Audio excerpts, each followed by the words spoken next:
दोस्तों जय महाकाल। जय महाकाल। दोस्तों मैं अधिवक्ता राहुल मिश्रा, कालों के काल जय महाकाल लीगल एसोसिएट में आप लोगों का स्वागत एवं अभिनंदन करता हूं। दोस्तों हम लोग एक आपसी चर्चा करेंगे जो हम लोगों का बार काउंसिल का चुनाव होने वाला है उसके बारे में। तो दादा ये बताइए कि जैसे कि ये बार काउंसिल चुनाव जो उत्तर प्रदेश का है, इसमें जो चुनाव के लिए कैसे क्या प्रक्रिया है, इसमें थोड़ा बताइए, हमें जानकारी दीजिए। दोस्तों जय महाकाल, हर हर महादेव, भोले की फौज करेगी मौज। आज हमारे बीच में हमारे छोटे भाई और युवा अधिवक्ता साथी अंकुल रावत जी हैं, साथ में युवा अधिवक्ता साथी राहुल यादव जी हैं, हमारे छोटे भाई और युवा अधिवक्ता राहुल मिश्रा जी हैं, हमारे काफ़ी समय से योग्य और कर्मठ जुझारू भाई जीतू गुप्ता जी हैं, जो लगातार अपना श्रमदान और सहयोग वकालत के लिए किया करते हैं। काफ़ी लंबे समय से चैम्बर की सेवा में कालों के काल जय महाकाल लीगल एसोसिएट के सानिध्य में हैं। और इसी के साथ ये बताना अत्यंत आवश्यक और अपने आप को गौरवान्वित महसूस कर रहा हूँ कि भाई हमारे अंकुल जी ने बहुत अच्छा प्रश्न किया है। जो बार काउंसिल आप उत्तर प्रदेश के या देश के जितने भी राज्य हैं, सब कहीं माननीय सुप्रीम कोर्ट के आदेशानुसार ये जनवरी में चुनाव संपन्न होने हैं। ये जो चुनाव प्रक्रिया चल रही है, ये चुनाव प्रक्रिया 2025-26 की चल रही है। बार काउंसिल के जो कमेटी गठित की जाती है उसका कार्यकाल 5 सालों के लिए होता है, और इस चुनाव में वही मतदान कर पाएंगे जिनका सर्टिफिकेट ऑफ प्रैक्टिस सीओपी जिसको बोलते हैं, सीओपी नंबर जिनका है, वोटर लिस्ट में उनका नाम है, वही लोग इसमें मतदान कर पाएंगे। ज़्यादा जैसे हमारा पहला ये मतलब हमारा अभी सीओपी आया है, तो हम कैसे मतलब इसके वोट कैसे मतलब बहुत इजी है, जल्दबाजी नहीं करना, हम लोग करते हैं। इसमें भी तमाम अभी जुडिशरी का चुनाव हुआ था तो उसमें पता नहीं कितने मत खराब निकल गए थे। किस तरीके से लोग वोट करते हैं, जब आप वोट देने जा रहे हो तो बड़ा सावधानी है, थोड़ा आराम से। ऐसा तो नहीं आपके पीछे कोई फोर्स पड़ी है आप वोट डालो तुरंत निकलो, ऐसा नहीं, बहुत आराम से। वो एक जो बैलेट पेपर आपको मिलेगा वो इतना बड़ा होगा, न्यूज़पेपर से बड़ा होगा। क्योंकि इस बार जानते हो मैदान में कितने प्रत्याशी हैं? नहीं दादा, हमें नहीं पता। इस बार मैदान में 333 प्रत्याशी हैं बार काउंसिल के लिए, जिसमें आपको मालूम है कितने प्रत्याशियों का चयन करना है? नहीं दादा, 25 प्रत्याशियों को चयन करना है। 25 प्रत्याशी, और आप लोग 25 लोगों को वोट दे सकते हो। 25 लोगों को उन सबको आप वोट दे सकते हो, लेकिन क्रम होगा।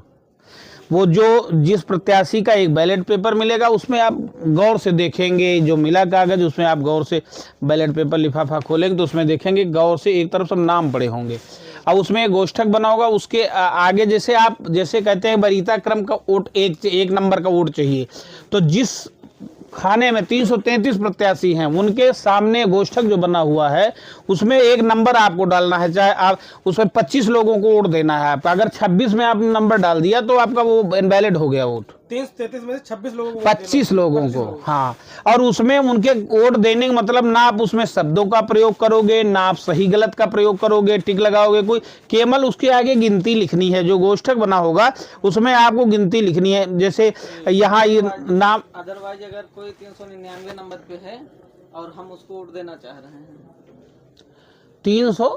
299 नंबर पे है, तो अब वो 299 नंबर वाले प्रत्याशी को आप जो है कौन से वरीयता क्रम का वोट देना चाहते हो? क्योंकि प्रथम देना चाहते हो या 25वां देना चाहते हो, या तीसरा देना चाहते हो, या दूसरा देना चाहते हो, या 5वां देना चाहते हो। और वो वोट ही डिसाइड करते हैं bar council of Uttar Pradesh का चेयरमैन पहले कौन बनेगा। जिसके सबसे ज्यादा मत होंगे वही वहां सबसे पहले जो है वो बार काउंसिल का चेयरमैन बनेगा। तो आप ये बार काउंसिल के सदस्य नहीं चुन रहे हो, आप बार काउंसिल का चेयरमैन भी चुन रहे हो। और आप सब लोगों से और युवा वर्ग, युवा साथी भाइयों से, युवा अधिवक्ताओं से मैं अनुरोध करूंगा कि इस समय तरह तरह के प्रलोभन, तरह तरह के लालच बार काउंसिल के जो भी उम्मीदवार प्रत्याशी हैं वो सब देंगे आपको लेकिन ये आपने देखा इसके पहले भी लगातार काफी समय से बार काउंसिल का चुनाव होता चला आ रहा है। आप लोग शायद पहली बार वोट करोगे, हमने किया है, देखा है।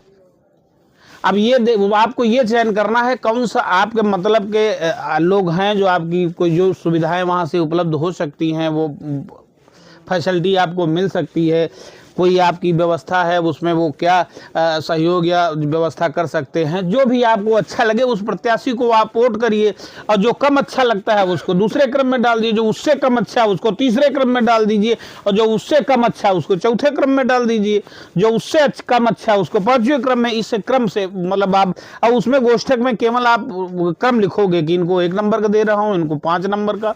जैसे अभी राहुल भाई ने पूछा, बड़ा अच्छा पूछा कि 299 पे प्रत्याशी है, मैं उसको वोट देना चाहता हूं। तो अब डिसाइड आपको ये करना है कि हम ये वोट इनको कौन से क्रम का देना कि 10 नंबर, हाँ, कि क्या करना है, ये आपको डिसाइड करना। 20 नंबर को देना, और ज्यादा उसमें गोचा गांची नहीं, फिर उसको होल्ड करके फिर सलीके से जो जैसे रखा जाता है वैसे आप कर देंगे उसको। जिस नंबर का वोट देना वो नंबर डालो, 25 वोट देने ही देने हैं आपको। और जो मतदान की तिथि है ये 16 जनवरी से 31 जनवरी तक के पूरे देश के जो है वो चुनाव संपन्न हो जाने। ये क्रम वाइज, जैसे फला तारीख को फला जगह है, ढका तारीख को, इस तरीके से क्रम वाइज वो हाँ मतलब वो 10-15 जिले जोड़े हैं, वो जो 2-3 चरणों में चुनाव होगा। क्योंकि उसमें तमाम दिक्कतें आती हैं, जिले लेवल पे चुनाव होने हैं, वहाँ जिला का जो है पुलिस प्रशासन है और तमाम व्यवस्थाएं सब उनको मैनेजमेंट करना होता है। इस वजह से वो कई चरणों में इसको डिवाइड किया गया, वो चरणों के हिसाब से चुनाव होते हैं उसमें। तो हमारा ये कहने का मतलब वोट दीजिए, सैलेड दीजिए, लेकिन ये ध्यान रखिए कि वोट इस तरीके से दीजिए, भले 2-4 मिनट आपका लगे, लेकिन वोट इस तरीके से दीजिए कि आपका वोट खराब तो नहीं हुआ जा रहा है।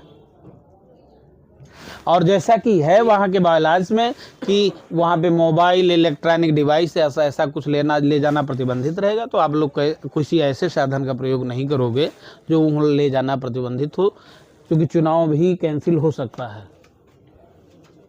अगर जैसे हमने सुना कि लोगों का कहना, अगर कोई एक वोट किसी को देता है तो बूस्टर वोट नहीं माना जाएगा, इसमें 25 वोट आपको देने ही हैं।